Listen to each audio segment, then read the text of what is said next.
बृहस्पति देव की व्रत कथा। प्राचीन समय की बात है। भारत में एक राजा राज्य करता था। वह बड़ा ही प्रतापी और दानी था। नित्य प्रतिदिन मंदिर में भगवत दर्शन करने जाता था। वह ब्राह्मण और गुरु की सेवा किया करता था। उसके दरबार से कोई भी याचक निराश होकर नहीं लौटता था। वह प्रत्येक गुरुवार को व्रत रखता एवं पूजन करता था। हर दिन गरीबों की सहायता करता था। परंतु यह सब बातें उसकी रानी को अच्छी नहीं लगती थी। वह न व्रत करती न किसी को एक पैसा दान में देती थी। वह राजा से भी ऐसा करने को मना किया करती थी।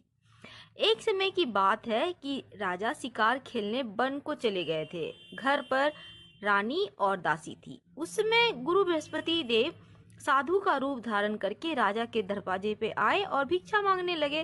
तो साधु ने रानी से भिक्षा मांगी तो वह कहने लगी कि हे साधु महाराज, मैं इस दान पुण्य से तो तंग आ गई हूँ।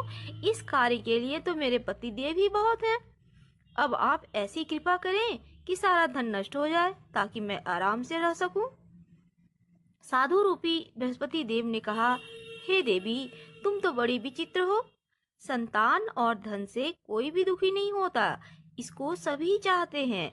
पापी भी पुत्र और धन की इच्छा रखता है। अगर तुम्हारे पास धन अधिक है तो भूखे मनुष्य को भोजन कराओ, प्याऊ लगवाओ, ब्राह्मणों को दान दो, धर्मशालाएं बनवाओ, कुआं, तालाब, बावड़ी, बाग बगीचे आदि का निर्माण कराओ और निर्धनों की कुंवारी कन्याओं का विवाह करवाओ। साथ ही यज्ञ आदि करो।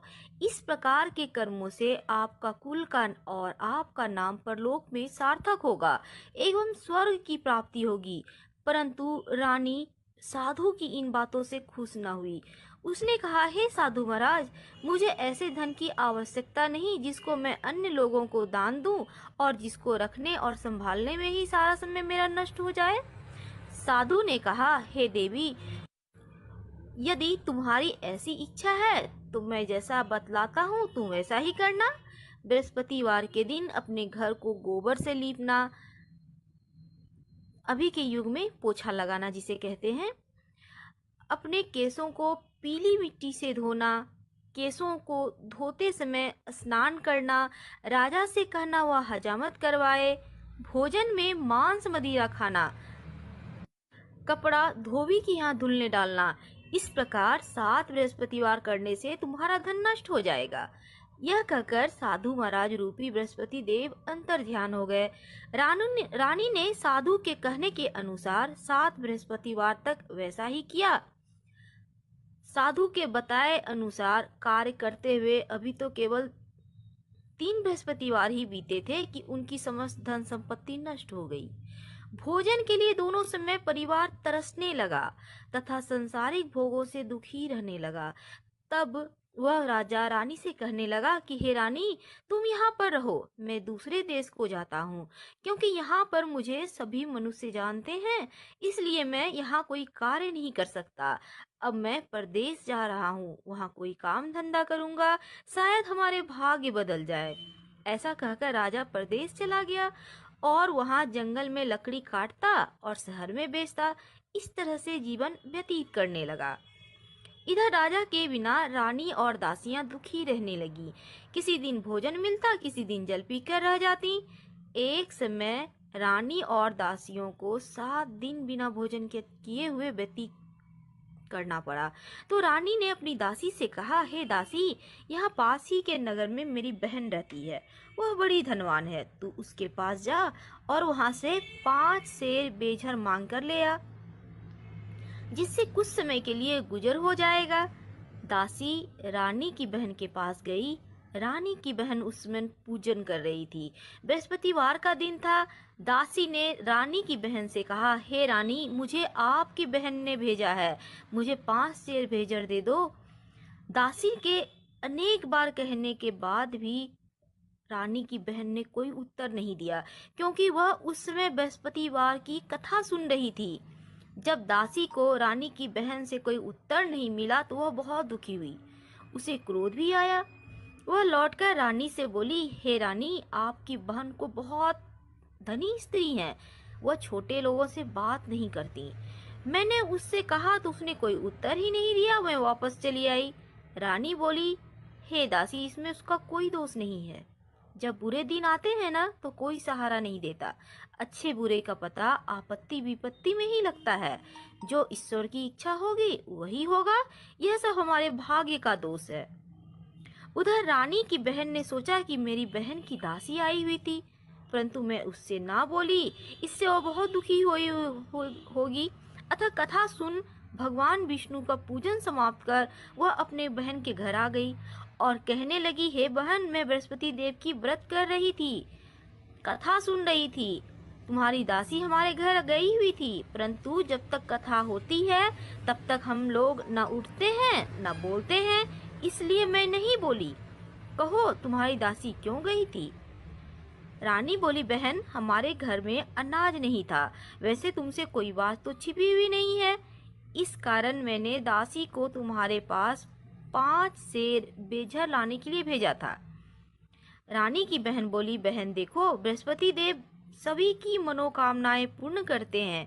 देखो, शायद तुम्हारे घर में अनाज रखा हो। यह सुनकर दासी घर के अंदर गई तो वहां उसे एक घड़ा बेझर मिल गया। दासी को बड़ी हैरानी हुई, क्योंकि उसने एक एक बर्तन देख लिया था। उसने बाहर आकर रानी को बताया तो दासी अपनी रानी से कहने लगी, हे रानी, देखो, वैसे हमको अब जब अन्न नहीं मिलता तो हम रोज ही व्रत करते हैं। अगर इनसे व्रत की विधि और कथा पूछ ली जाए तो हम भी उसे किया करेंगे।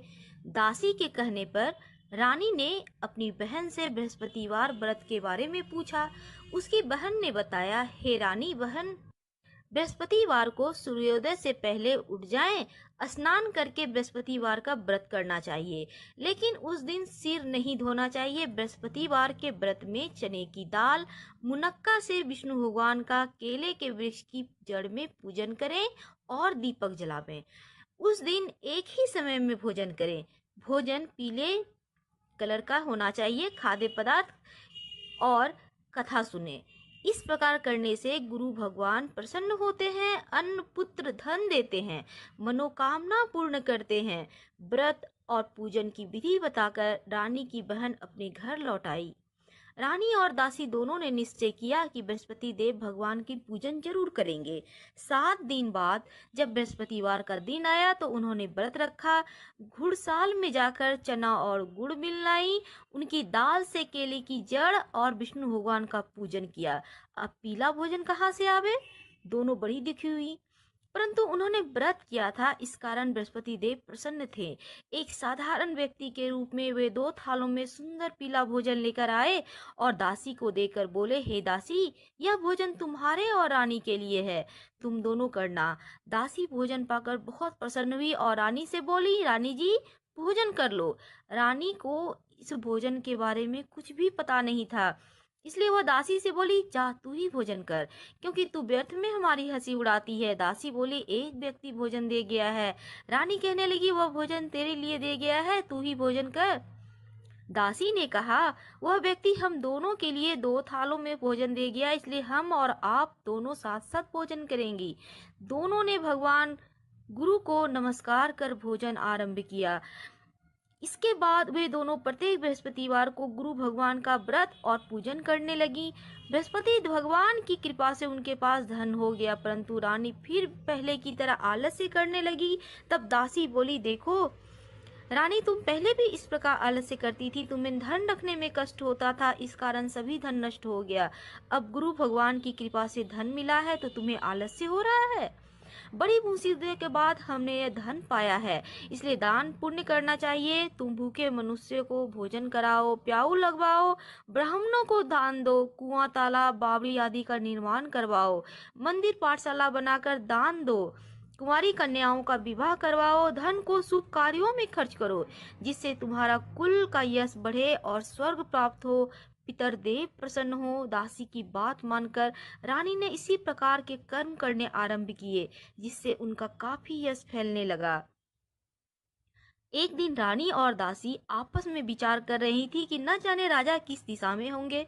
उनकी कोई खोज खबर नहीं है। गुरु भगवान से उन्होंने प्रार्थना की और भगवान ने रात्रि में राजा को सपने कहा, हे राजा, उठ, तेरी रानी तुझको याद करती है, अब अपने देश को लौट जा। राजा प्रातःकाल उठकर जंगल से लकड़ियां काट कर लाने के लिए जंगल की ओर चल पड़ा। जंगल से गुजरते हुए वह सोचने लगा, रानी की गलती से उसे कितने दुख भोगने पड़े। राजपाट छोड़कर उसे जंगल में आकर रहना पड़ा। जंगल से लकड़ियां काटकर उन्हें बेचकर गुजारा करना पड़ा। उसी समय उस जंगल में बृहस्पति देव एक साधु के रूप में आए और राजा के पास आकर बोले, हे लकड़हारे, तुम इस सुनसान जंगल में किस चिंता में बैठे हो, मुझको बताओ। यह सुनकर राजा के नेत्रों में जल भर आया और साधु की वंदना करके बोला, हे प्रभु, आप सब कुछ जानने वाले हैं। इतना कहकर राजा ने साधु को अपनी संपूर्ण कहानी बतला दी। महात्मा दयालु होते हैं। वे राजा से बोले, हे राजा, तुम्हारी पत्नी ने बृहस्पति देव का अपमान किया था, अपराध किया था, जिसके कारण तुम्हारी यह दशा हुई। अब तुम किसी प्रकार की चिंता मत करो, भगवान तुम्हें पहले से अधिक धन देंगे। देखो, तुम्हारी पत्नी ने बृहस्पतिवार का व्रत आरंभ कर दिया है। अब तुम भी बृहस्पतिवार का व्रत करके चने की दाल और गुड़ जल में डालकर लोटे में केले का पूजन करो, फिर कथा कहो और सुनो। भगवान तुम्हारी सब मनोकामनाओं को पूर्ण करेंगे। साधु को प्रसन्न देखकर राजा बोला, हे प्रभु, मुझे लकड़ी बेचकर इतना पैसा तो मिलता नहीं और बचता भी नहीं जिससे कि भोजन करने के उपरांत कुछ बचा सकूं। मैंने रात्रि में अपनी रानी को व्याकुल देखा है। मेरे पास कोई साधन नहीं जिससे समाचार जान सकूं। फिर मैं बृहस्पति देव की क्या कहानी कहूं, मुझको तो कुछ भी मालूम नहीं है। साधु ने कहा, हे राजा, तुम किसी प्रकार की चिंता मत करो। बृहस्पतिवार के दिन तुम रोजाना की तरह लकड़ियां लेकर शहर में जाओ। तुम्हें रोज से दुगुना धन प्राप्त होगा, जिससे तुम भली भांति भोजन कर लोगे और बृहस्पति देव की पूजा का सामान भी आ जाएगा। बृहस्पति देव की कहानी इस प्रकार है। प्राचीन काल में एक बहुत निर्धन ब्राह्मण था। उसके कोई भी संतान नहीं थी। वह नित्य पूजा पाठ करता, परंतु उसकी स्त्री बहुत मलिनता के साथ रहती थी। वह न स्नान करती, न किसी देवता की पूजन करती। प्रातः काल उठते ही सर्वप्रथम भोजन करती, बाद में कोई अन्य कार्य करती थी। ब्राह्मण देवता बहुत दुखी रहते थे। पत्नी को बहुत समझाते, परंतु कोई परिणाम ही नहीं निकलता। भगवान की कृपा से ब्राह्मण की स्त्री के कन्या उत्पन्न हुई। वह कन्या अपने पिता के घर में बड़ी होने लगी। वह बालिका प्रातः स्नान करके भगवान विष्णु की जप करती। वह बचपन से ही बृहस्पतिवार का व्रत भी करने लगी। पूजा पाठ समाप्त कर स्कूल जाती तो अपनी मुट्ठी में जौ भर के ले जाती और पाठशाला के मार्ग में डालती जाती थी। वही जौ स्वर्ण के हो जाते तो लौटते समय बीन कर घर ले आती। एक दिन वह बालिका सूप में उन सोने के जौं को फटक कर साफ कर रही थी। तभी उसकी माँ ने देख लिया और कहा, हे बेटी, सोने के जौं को फटकने के लिए तो सोने का सूप भी होना चाहिए ना। दूसरे दिन गुरुवार था। इस कन्या ने व्रत रखा और बृहस्पति देव से प्रार्थना करके कहा, हे प्रभु, यदि मैंने सच्चे मन से आपकी पूजा की हो तो सोने का सूप दे दो। बृहस्पति देव ने उसकी प्रार्थना स्वीकार कर ली। रोजाना की तरह वह कन्या जौ फैलाती हुई स्कूल चली गई। स्कूल से लौटकर जब वह जौ बीन रही थी तो बृहस्पति देव की कृपा से उसे सोने का सूप मिला। उसे वह घर ले आई और उसमें जौ साफ करने लगी, परंतु उसकी माँ का वही ढंग रहा। एक दिन की बात है, वह कन्या सोने के सूप में जौ साफ कर रही थी। उस समय उस नगर का राजकुमार वहां से होकर निकला। इस कन्या के रूप और सोने के सूप में जौ साफ करते हुए देख वह उस कन्या पे मोहित हो गया। राजमहल आकर वह भोजन और जल त्याग कर उदास होकर लेट गया। राजा को जब इस राजकुमार के द्वारा अन्न जल त्यागने का समाचार प्राप्त हुआ तो मंत्रियों के साथ अपने पुत्र के पास गए और बोले, हे बेटा, तुम्हें किस बात का कष्ट है? किसी ने कोई अपमान किया है या कोई कारण है तो मुझको बताओ, मैं वही करूंगा जिससे तुम्हें प्रसन्नता हो।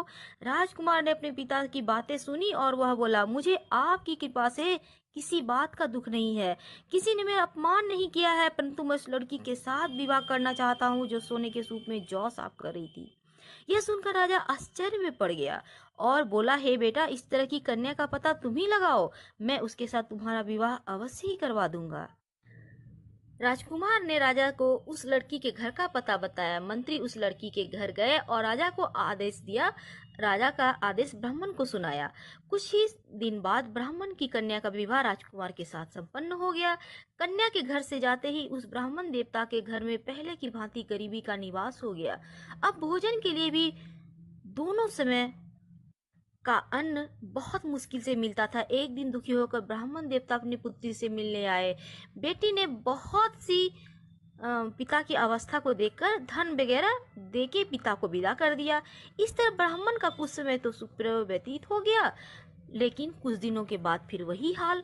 ब्राह्मण फिर अपनी कन्या के यहाँ गया और सभी हाल कहा तो पुत्री बोली, हे पिताजी, आप माता जी को यहाँ लिवा लाओ, मैं उन्हें यह विधि बता दूंगी जिससे गरीबी दूर हो जाएगी। ब्राह्मण देवता अपनी स्त्री को लेकर पहुंचे तो पुत्री ने के पास राजमहल, तो पुत्री ने माँ को समझाने लगा, हे माँ, तुम प्रातःकाल उठकर प्रथम स्नादि करके विष्णु भगवान का पूजन करो तो सर्व देवता दूर हो जाएगी। परंतु उसकी माँ ने उसकी एक भी बात नहीं मानी। प्रातःकाल उठकर अपनी पुत्री को बच्चों का जूठन ही खा लिया।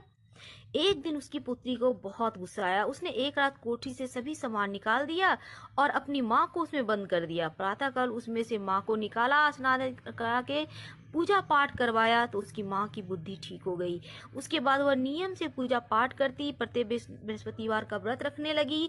इस व्रत के प्रभाव से उसकी माँ भी बहुत धनवान हो गई। बृहस्पति देवता के प्रभाव से स्वर्ग को गई। वह ब्राह्मण भी इस सुख पूर्वक इस लोक का सुख भोग कर स्वर्ग को प्राप्त हुए। इस तरह कहानी कहकर साधु देवता वहां से लोप हो गए। धीरे धीरे समय व्यतीत होने लगा। फिर वही बृहस्पतिवार का दिन आया। राजा जंगल में लकड़ी काट कर किसी शहर में बेचने गया। उसे उस दिन और दिनों की अपेक्षा ज्यादा धन मिला। राजा ने चना गुड़ आदि लाकर बृहस्पतिवार का व्रत किया और उस दिन से उसके सभी क्लेश दूर हो गए। परंतु जब अगला गुरुवार का दिन आया तो बृहस्पतिवार का व्रत करना भूल गया। इस कारण बृहस्पति देव नाराज हो गए। उस दिन उस नगर के राजा ने विशाल यज्ञ का आयोजन कराया और अपनी समस्त राज्य में घोषणा करवा दी कि कोई भी मनुष्य अपने घर में भोजन ना बनावे, ना आग जलावे, समस्त लोग मेरे यहाँ भोजन करने आवे। इस आज्ञा को जो न मानेगा उसे फांसी की सजा दी जाएगी। राजा की आज्ञा अनुसार राज्य के सभी लोग राजा के घर में भोजन करने के लिए सम्मिलित हुए, लेकिन लकड़हारा कुछ देर से पहुंचा, इसलिए राजा उसको अपने साथ महल ले गए। और राजा लकड़हारे को भोजन करा ही रहे थे कि रानी की दृष्टि उस खूंटी पर पड़ी जिस पर उसका हार लटका हुआ था। उसे दिखाई न दिया। रानी ने निश्चय किया कि मेरा हार इसी लकड़हारे ने चुरा लिया है। उसी समय सैनिक बुलवाकर उसको जेल में डलवा दिया। तब लकड़हारे जेल में गया तो बड़ा दुखी होकर विचार करने लगा कि न जाने कौन से पूर्व जन्म के कर्म से मुझे यह दुख प्राप्त हुआ है, और उसी साधु को याद करके रोने लगा जो जंगल में मिला था। तत्काल बृहस्पति देव साधु के रूप में प्रकट हुए और उसकी दशा को देखकर कहने लगे, हे रे मूर्ख, तूने बृहस्पतिवार की कथा नहीं कही, इसी कारण तुझे यह दुख प्राप्त हुआ है। अब तू चिंता मत कर। बृहस्पतिवार के दिन जेल खाने के दरवाजे पर 4 पैसे पड़े मिलेंगे। तू उनसे बृहस्पति देव की पूजा करना तो तेरे सभी कष्ट दूर हो जाएंगे। अगले बृहस्पतिवार उसे जेल के द्वार पर 4 पैसे मिले। राजा ने पूजा का सामान मंगाकर कथा कही और प्रसाद बांटा। उसी रात्रि को बृहस्पति देव ने उस नगर के राजा को स्वप्न में कहा, हे राजा, तुमने जिस आदमी को जेल में बंद कर दिया है वह निर्दोष है, वह राजा है, उसे छोड़ देना। रानी का हार उसी खूंटी पर लटका हुआ है। अगर तू ऐसा नहीं करेगा तो मैं तेरे राज्य को नष्ट कर दूंगा। राजा प्रातःकाल उठा और खूंटी पर हार टंगा हुआ देख लकड़हारे को बुलाकर क्षमा मांगी और राजा के योग्य सुंदर वस्त्र आभूषण भेंट कर उसे विदा किया।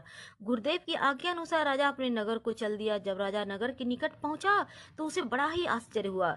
नगर में पहले से अधिक बाग, तालाब, कुएं और बहुत सी धर्मशालाएं आदि बने हुए थे, मंदिर आदि बने हुए थे।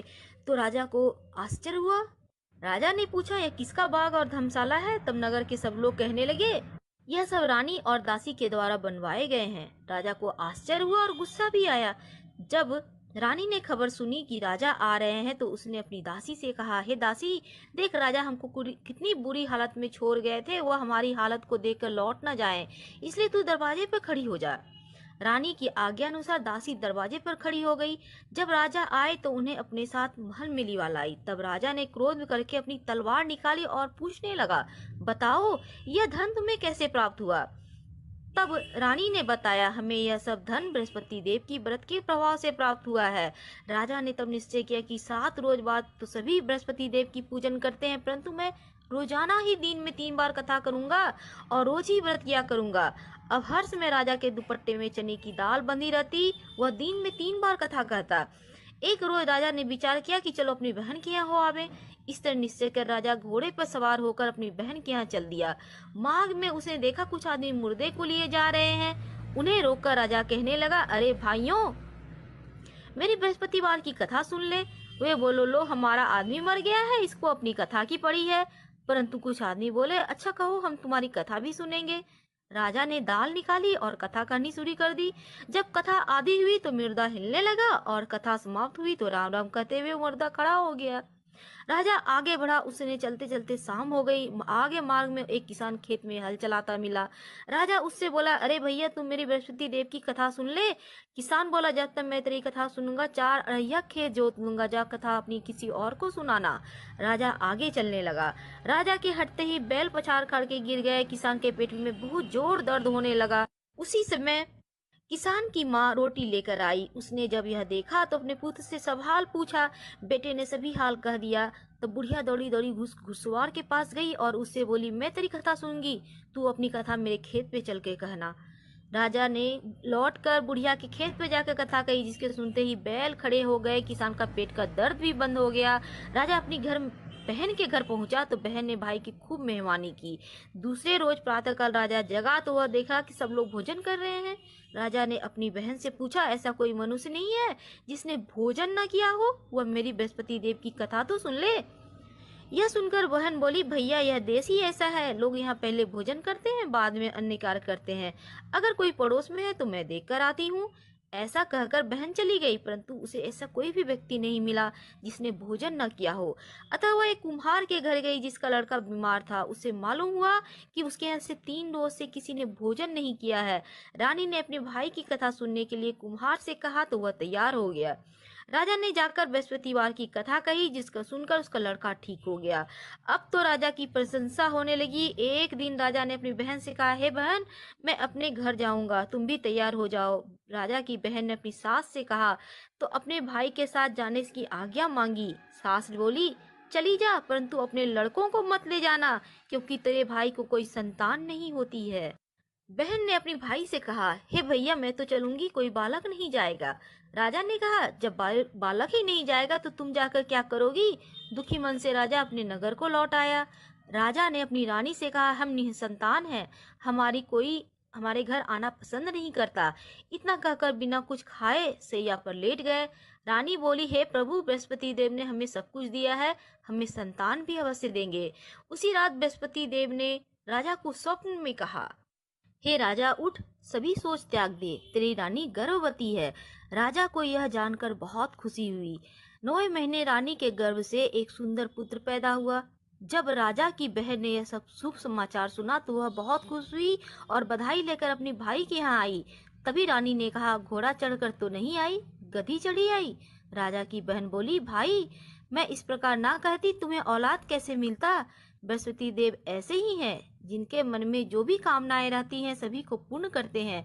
जो सद्भावना पूर्वक बृहस्पतिवार का व्रत करता है, पढ़ता है, सुनता है अथवा दूसरों को सुनाता है, बृहस्पति देव उसकी सदैव रक्षा करते हैं। जो संसार में सद्भावना व सच्चे हृदय से बृहस्पति देव की पूजन करते हैं, उनकी सभी मनोकामनाएं उसी प्रकार से पूर्ण होती है जैसे राजा और रानी ने बृहस्पति देव की कथा और गुणगान किया। उनकी सभी इच्छाएं बृहस्पति देव ने पूर्ण की थी। मनुष्य को हृदय से उनका जय जयकार करते हुए, मनन करते हुए जय जयकार बोलना चाहिए। बृहस्पति भगवान की जय, विष्णु भगवान की जय, लक्ष्मी मैया की जय। दोस्तों, ये कथा आदि मत सुनिएगा, बहुत पाप लगता है। आप जब भी कथा सुने, पूरा कथा सुनने के बाद हाथ में जो आपने पुष्प या चना गुड़ रखा था वहीं पे अर्पित करें और प्रणाम करें, आरती करें। धन्यवाद, हम फिर मिलेंगे।